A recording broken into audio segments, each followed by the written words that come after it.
Alright, we have a brew day today. Today we're brewing a Pre-Prohibition lager, formerly known as the Classic American Pils. It's 20 degrees outside in Beverly, Mass. So I'm loving that I have my Brewer's Edge mash and boil going today. Brewing in the relative warmth of my basement, about 50 degrees. Now, one of the things with the system is you have this grain pipe right here. It's underneath my sparge water is the grain bed. Let me turn that water down a little bit. So you mash in this grain pipe right here, and then you just pull it up like a brew in a bag. Now we're draining, but you need an external source for your sparge water. So since I already had my igloo cooler, where if I'm using like a propane burner or your more traditional all-grain system, is I heat the water in the stove, and I use my cooler mash tun as my hot liquor tank, and then with my little mini fridge and this little cooler, I have the perfect height to get my gravity system going, where my hot liquor is running over my grain and we are sparging. And the nice thing about fly sparging with the system is it runs off pretty slow. I gotta really dial this back here. So you want to, ideally you want to have an inch of water above that grain bed, and you want to make sure you don't have any channels in that grain bed. So now I've just shut this thing off because it's really backing up. So this grist also is 27% flaked corn, so that's going to slow up the mash also. But there's a pretty big false bottom. There's no tubing or valves or anything like that, so I'm not worried about a stuck sparge, but it is a little slow, but that's fine. Hopefully that'll help my mash efficiency a little bit. But you know, I've tried all kinds of different configurations with this mash and boil and with the sparge water. The instructions it came with actually said to like boil it in a pot and ladle it. I can just picture it, A, being miserable because I'm impatient, and B, me making a mess. So I played around with heating my strike water in the mash and boil, mashing in the cooler, heating up my hot liquor, my sparge water in the mash and boil while I'm mashing in the cooler, and then kind of doing a big batch sparge. And that works pretty well. The only problem I run into is once I run off from the cooler into the unit, you got to lift that up, you know, because I have a gravity system. I don't have any pumps at the moment. And that mash cooler, when it's full, almost to the top, it's pretty heavy. And one time I did have a little bit of spillage. You know, hot water on your chest doesn't feel good. So I think this is probably going to be the way I go moving forward. And also, this stainless steel grain pipe is a little bit easier to clean than the plastic cooler. But both work fine.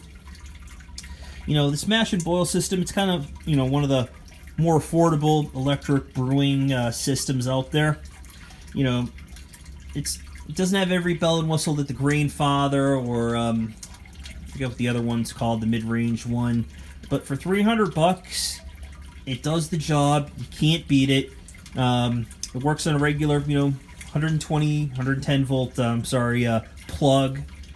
And on a day like today where it's 20 degrees outside, I don't want to be outside. So I'm happy with how it works. I basically use this thing on every batch pretty much. I still have a propane burner, and I still have another 8-gallon, you know, just regular kettle I can use if I want to go outside. The only advantage of that system is since it's propane, it's a little bit faster. But this works fine. But I'm excited for this brew. So the thing with this brew is, this is actually the first lager I ever attempted. So, you know, any homebrew techs, they always advise that, you know, do ales first. Ales are easier, which they are. But on my maybe 6th batch, I really wanted to do lagers. So I tried this. Now, I didn't know what I was doing. The biggest mistake I made was, well, actually I made 2 mistakes. I couldn't get my temperature cold enough. I was maybe in the high 50s, and I didn't pitch enough. So I brewed 2 lagers, both infected, both undrinkable. And the funny thing was, at that time I was still kind of in that honeymoon stage that a lot of homebrewers get in when oh my god, I made beer, this is the greatest thing ever, and you think everything's great. And then I entered into a competition, and it got the proverbial gentleman's 19. Because there was one off flavor I couldn't put my finger on. It was Band-Aid. A lot of problems with that batch. So I did 2 lagers after that. Built huge starters, and they came out great. And then I really didn't do any lagers till we moved to this house, because I have this basement. In the winter, it's right at 54, 55 degrees, perfect temperature. I do have my keezer over here, but right now I'm just using that to serve beer. So until eventually I get some type of like a second freezer that I can use as a fermentation chamber, I'm a little bit at the mercy of the seasons. I can do ales with a heat wrap, but I love lagers, and I want to take advantage of this cold weather while I can and brew as many of them as I can. So I'm excited to actually re-brew one of my first batches and see how it would have tasted if I didn't screw it up. So the grist, I am using some North American 2-row. I just needed the diastatic power. If I was using a Munton's product, I could have used our Pilsner malt, but I think our lager malt isn't quite as sweet, and it might have worked a little bit better, so that would have been my choice if I was using a Munton's malt. But I am playing around with some North American 2-row. The rest of the grist is just flaked corn. My hops, going very traditional with some cluster. It's kind of the traditional American hop. If you go back 40 years ago, I think something like 80% of the American hop crop was cluster. New breeds have come out. It's fallen out of favor. Bland flavor. One of the reasons why people used to think American hops were catty and not flavorful was because cluster, I'll say it's a polarizing taste. I like it. A lot of people hate it. Again, they think it's brash and catty and unrefined. But I'm using that for bittering and a flavor addition at 30 minute. And then for my aroma, and I'm going to do a little dry hop, I'm using Crystal. So that's an American Hallertau, I believe, variant. So that would have been a hop that would also have been available, pre-Prohibition. They would have, imported it or would have grown it in the U.S. So staying very true to style in terms of those ingredients. And then for my yeast, it's actually the second lager I've brewed recently. I have this jar right here.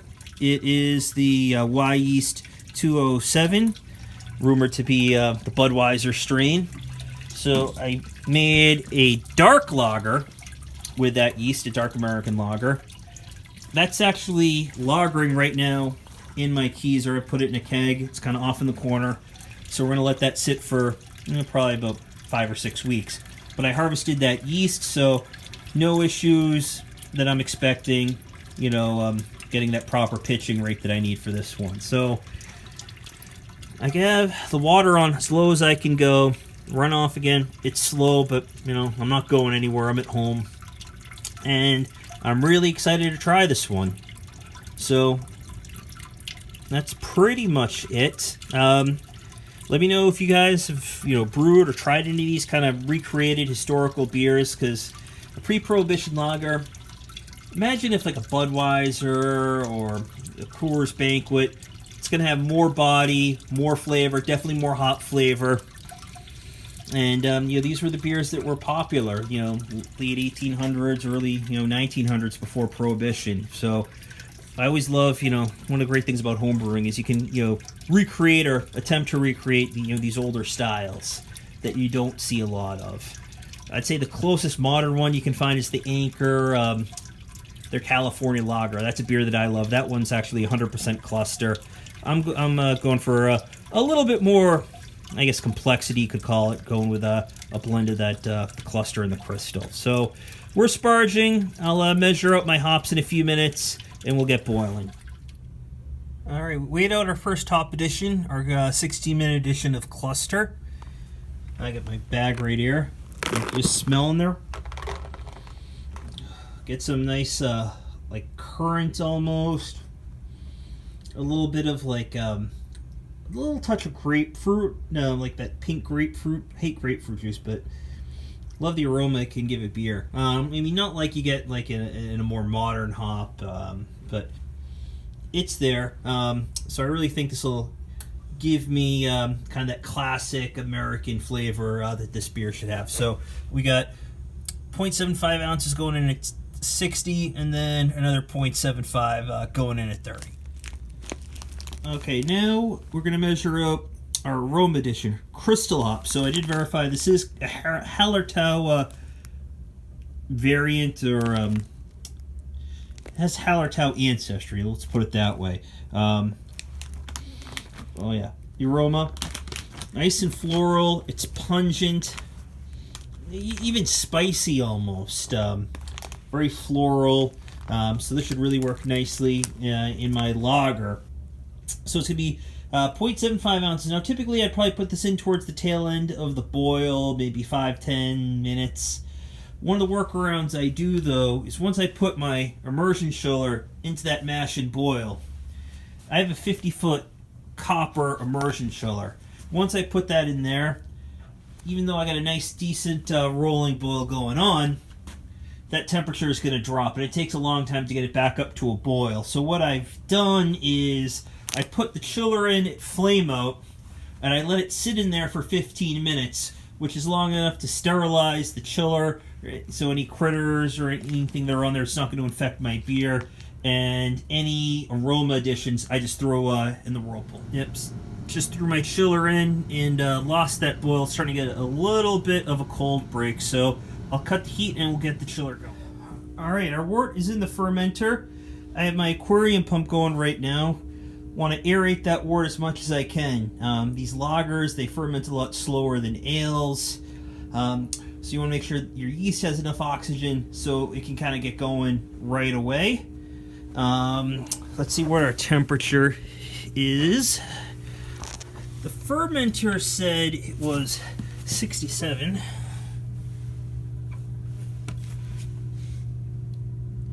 Yeah, so it's right there. So what I'm going to do is I'm going to let this go for maybe another 10 minutes. I'll seal it, and then I'll wait till it really gets to that lager range, the mid-50s, before I pitch my yeast. Now, before I transferred to the fermenter, I had exactly 5 gallons in my kettle. So with True Loss, there's probably lost another half gallon-ish, a quarter if I'm lucky. So it's probably 4.75 gallons in there. I could top off with water. I'll take a hydrometer reading and then kind of decide. All right, so my hydrometer, I'm at 1052, we'll call it. Shooting for 1056, so not far off. I think I'll just leave it where it is and do a little bit of a smaller batch.